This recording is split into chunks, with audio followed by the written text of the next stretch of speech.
Welcome to the House of Yuya channel. We are sisters from the House of Yuya, and we're just coming forth today because we wanted to share our recent volunteer experience. I'm Agoti Morea, and it's exciting. Our most recent opportunity to serve and minister to others was done in collaboration with the Oak City Kids. Well, not a collaboration. We volunteered there at the Oak City Cares Center right here in Raleigh, and it was a beautiful opportunity. And I know I did it. We did it because Anu is a ministry of service.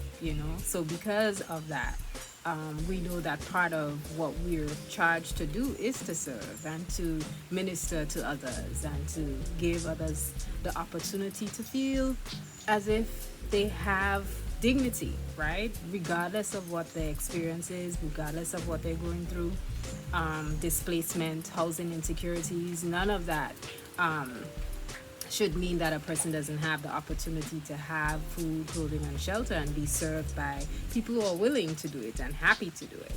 So that's one of the reasons why I know I did it, because I would just say for me, it was an opportunity to move outside of myself and do for others, because I'm capable. There's nothing wrong with my body. I'm more than capable to be able to give to other people. So I just, branched out there and started looking for different opportunities to be a part of. And I was like, I just want to, get out there and just help people. I knew it has fed into me so much and has given me so much that it's like, why wouldn't I try to give the same to others? Yeah. And it gives, the giving is not so much from me, but there is something that I get out of it too, right? We get out of it too, but it gives everyone that we encountered and engaged with an opportunity to be greeted by people who are, just happy to serve them and willing to socialize and engage with them in a healthy and a safe way and a healthy and a safe space. When I take the bus, and I don't mind sharing, when I do take the bus, it does sometimes feel as if those who are going through displacement, it feels as if they don't have people that they can talk to, or a safe space where they can just come, sit and commune, charge their phones and just relax for a bit. And Oak City Cares offer that opportunity, and being there to serve others, it was a delight. I'll say this, it gives me peace, it gives me joy actually, and I feel like I'm in a purposeful zone actually when I do that type of work. So it was an honor to be able to minister in that way. Yeah, someone had came up to me, and Brother Aki Isaiah, he's also a part of the Anu community. He was our chaperone at the event, and someone had came up to both of us and was just sharing his story, and he was saying, that's my wife over there, and we don't have a lot of people we can talk to or who understands us and who will listen and respect us. So that was an opportunity for me and another brother and I knew to minister and to share and to say we're here to help. And he was thanking us and just for our energy and just being present, because he felt that we were willing to connect, and he was thankful for that. So it was definitely a great experience. I would say there were some concerns, and for instance, the mental stability of some of the guests that were there. And I did think about if I had the tools or if I was equipped to be able to handle a crisis situation if it was to occur. So that was a concern that came up for me. Well, one of the concerns I think I had before getting there was whether there would be sufficient food for everyone, because whenever those events happen, I always think about whether everyone will be fed sufficiently. Food is always on my mind, but I always think about that. And it was good to see that the group that served the food that day, everything was in place, and people were fed sufficiently. During the event, I thought about the youth there, and one of the concerns was whether there were separate youth-led or youth-specific events for them to engage them, to just give them an opportunity to step away from whatever the experience is and laugh a little and engage in some games, some sort of games. They were not that, those weren't available. However, it was beautiful to see the facilitator was able to find a bag of goodies for one of the young men, and she shared it. He also sought out the elder. We have an elder that was with us, Safta Hava, from the house of Isaiah, and that became his buddy for the day. They had a good long talk. But looking back at it and considering what the concerns were, it helped me to think about what areas we could fill when we do this again, right? Because this is something that will be ongoing, right? Continuously happening. I think for me, as often as I could do it, which would be if I could do it every other Yom Rishon, that will be beautiful. And I say that because Yom Rishon is the day that I typically have, free. We practice Shabbat. So because of that, we may not go out on Sabbath. But we may find opportunities where we could serve and do that work on a Saturday, or what we say or identify as Sabbath. And we would, we would. So I look forward to doing it again there and being able to probably bring in books for their library and bring in games and one or two activities. That's one of the things that I aspire to do. Should we do it again there?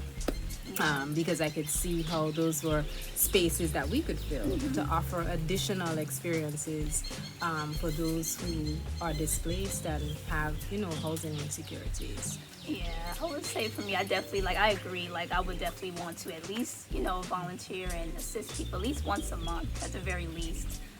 But I would say that some of the things that came to my mind as far as for future experiences, being able to offer more resources. I thought of different survival preparedness items, being able to provide those resources and even maybe teach classes on that to be able to help those who are displaced be able to survive out there in the wilderness, because that's something that we learn inside of Anu. Right. And the upcoming retreat, we're going to be practicing those skills, so it would be really cool to be able to pass that knowledge along to those who could find value in it. So that was something that came up. And even the food, being able to serve plant-based food, more healthier items, and being able to share that with people. I thought that would be really great and awesome.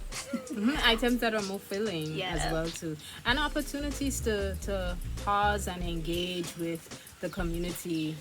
Well, at least the guests, right? I say community, but the guests, because I noticed that there were a couple people I walked up to and just started engaging and having conversation. And, we realized, okay, we are both we have families from the same country. And, we started to just have conversation. But one of the things you don't consider is that they don't always have a safe space to just open up and speak, or share, whatever the frustrations or the joys, So I think that too would be a great thing, to just be able to do it more often, because when you get there, it's your opportunity to just share or be a listening ear, and I think about when you said that being well trained or understanding how to move in a survival situation and having outdoor skills and emergency skills and things like that.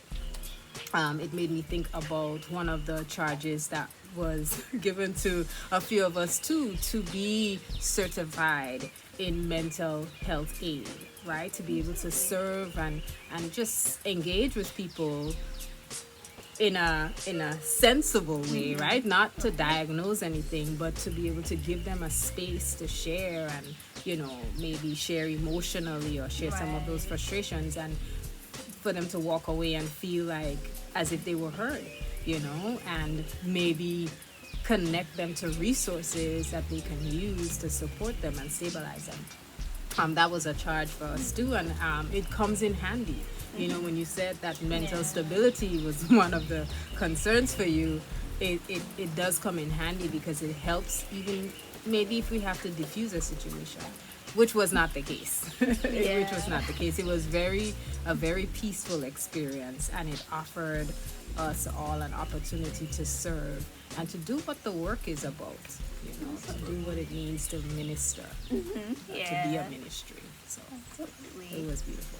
Yeah, it definitely was. And I really thought it was beautiful, like how the guests there, they all had a personal relationship with one another. They were checking in with each other, making sure, like, did you ever handle that situation? And you kind of hear, like, one person came up to me, they was like, oh, I knew this brother for years. And, so they have a whole relationship. So I thought about, in terms of support, being able to offer support groups and be able to have people in those groups. Like if someone needs to go to the doctor or someone needs to go to DMV, like someone in the group can drive them there, or just being able to offer that level of support sometime in the future. So yeah, it was really awesome and beautiful experience. I really, it was. I definitely look forward to doing it again. Yes, for sure. And I want to say thank you to our house master, our master, for charging us with seeking to get outside of ourselves and outside of our own needs and wants, and think about others, think about how we can serve others. And I guess I would say, like, adding up something to the bucket, something to the service bucket, not just because you want to add something. It's not for clout. It's literally, you feel different when you're in that space, when you're not thinking about, oh, what is it that I need, but what is it that other person needs, and being able to just jump into that situation and support a service. I will say this last thing. Like, I remember an older man. He was like, "Can you make this tea for me, please?" And I was like, "Oh gosh, what you trying to do right now?" But do we ever pause and stop to think about just the gift of being able to offer service to someone else, being able to present them with a cup of tea, and that may be making their entire day or month. We see how that can help. So and that was something we spoke about right after the it's experience too. Also, they probably never really get to experience someone serving them, so that was a joy. Something that we do so effortlessly, to be able to give that to someone who it might be a treat, or not the norm for them. So that was wonderful. Yes. But we just want to give thanks for everyone here for tuning in. And if you're interested in joining our community, go to ournewlifeglow.org and sign up. Yes. All right. Peace. Peace.